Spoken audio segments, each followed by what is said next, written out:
আসসালামু আলাইকুম।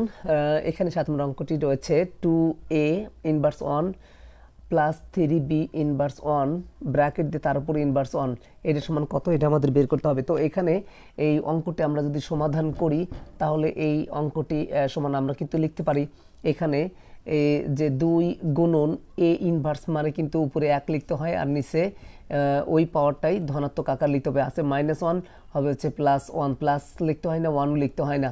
তারপরে যোগ এখানে দেখা যাচ্ছে 3 গুণন এই b ইনভার্স মানে হচ্ছে b ইনভার্স 1 মানে হচ্ছে 1/b আর উপরে আগে থেকে কি রয়েছে -1 রয়েছে।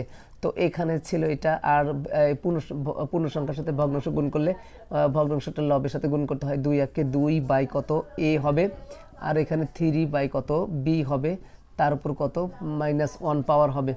তো এখানে আবার যদি আমরা এই দুইটা ভগ্নাংশ একখানে করে লসাগু করি তাহলে কিন্তু a আর b এর লসাগু ab হবে। a দিয়ে ভাগ দিলে a কেটে যায়, b থাকে, b এর সাথে 2 গুণ দিলে কিন্তু 2b হবে। আবার b কেটে যায়, a থাকবে, এর সাথে 3 গুণ দিলে কিন্তু 3a হবে। তারপরে কত এইটা হবে। তো এখন এখানে দেখা যাচ্ছে যে কোনো কিছুর উপর হচ্ছে -1 পাওয়ার থাকলে কিন্তু আমরা লিখতে পারি যে এখানে হচ্ছে উপরে 1 লিখব আর নিচে এসে ওই পাওয়ারটাই লিখতে হবে। তবে এখানে হচ্ছে যে পাওয়ার থাকবে তার বিপরীত চিহ্ন দিয়ে লিখতে হবে। আছে হচ্ছে এখানে -1 পাওয়ার হবে কিন্তু এখানে +1 পাওয়ার, কিন্তু প্লাসও লিখতে হয় না, 1ও লিখতে হয় না।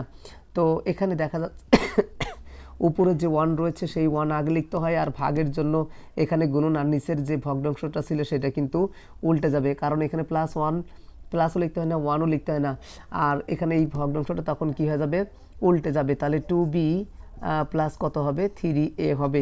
একের সাথে কোনো জিনিস গুণ দিলে তাহলে কিন্তু ওই জিনিসটাই কিন্তু আমাদের হবে, অর্থাৎ কত ab divided 2b plus 3a। এটাই ছিল আমাদের সমাধান। ধন্যবাদ সবাইকে।